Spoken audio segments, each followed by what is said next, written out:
G'day everyone, today I'm going to be giving you the 5 best algae eaters for nano aquariums. Now I'm talking about your 5 to 10 gallon tanks, and these algae eaters are going to make sure that your tank is looking clean and crisp. We're going to be going over the 5 species. I'm also going to let you know what type of algae they each eat. So without any further ado, let's get straight into the video. Alright, now a little disclaimer. I'm only giving you a brief overview on all the species on the list. Once you've watched the video and decided on the species you want to get, it's really important you do further research and make sure that your conditions in your aquarium are appropriate. With that aside, let's get into the list. Number 5 on the list, we have wild snails. If you've got any hitchhiker snails in your aquarium, they're actually really good algae eaters. So you actually don't know they're doing some work in your aquarium. If you don't have any, I recommend going to the fish store, purchase like a fish or something, and while they're at it, if you can see unlabeled snails in the aquariums, just like brown, boring snails, I actually recommend asking the person getting you the fish if they can actually get a couple of those snails in for free, because they don't make any profit from those snails. They're just there kind of as pests, but they actually do work in your aquarium. So if you can get some of them, I'm basically talking about ramshorn, Malaysian trumpet snails, pond snails, and some of them may not look so pleasing, but it will make a dent in your algae population. They are great at targeting slimy algae and green spot algae. Number 4, we have the amano shrimp. Now these are beautiful little shrimp. Actually, they're not that little. So compared to a lot of the aquarium shrimp out there that you can buy for freshwater aquariums, amanos are pretty good size, and you can keep them with slightly bigger fish, but they can go all the way down to 5-gallon tanks, which is really cool. And these guys are probably one of the best algae eaters, especially in the shrimp kingdom. Probably the best algae eater out of all the shrimps specifically. Unfortunately, the range of algae that they can eat is limited, and they're mainly great at eating hair algae and any other like fluffy stringy algae in there. They will occasionally eat blackbeard algae.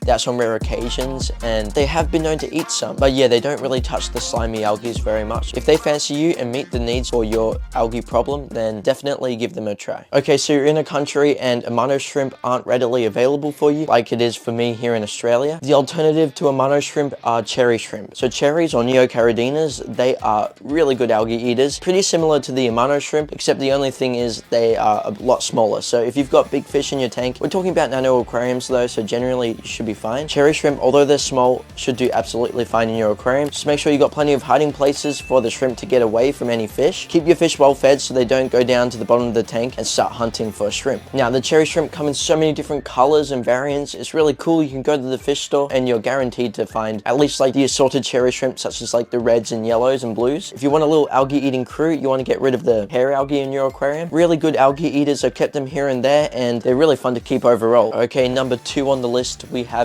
nearite snails. Definitely the best algae eating snail out there. I personally haven't kept them just because I haven't had the need to go buy some, but from what I've heard, these snails are amazing at eating algae. They will annihilate your green spot algae, any slimy algae, your diatoms. They're not too hard to keep, but you do need to do your research with especially these snails. I left them out from the wild snails because it's not as common to see them like hitchhike in your aquarium from plants. They can, of course, but usually they are a bit more rare and harder to find. But if you can request them from your local fish store and get a hold on some, then say goodbye to all the algae on your glass, really. Alright, and number 1, the best algae eater in my opinion on this list for your nano aquariums, we have the Otocinclus catfish. Now this fish makes it on every algae eater list. That's because they're so freaking good. I've got them sucking away in this aquarium here, and they do a great job of getting rid of the slimy algae on the glass and on the hardscape materials. They do prefer a bigger tank, and in the long run, you probably will need at least an 8-gallon to 10-gallon tank, or 30 to 40 liters. If you're keeping them in a tank that small, I wouldn't go over the 4 mark. You always need a little group of Ottos in every aquarium. They are a bit of a schooling fish. They don't suck in tight schools or anything like that, but they do like to have company in the aquarium, especially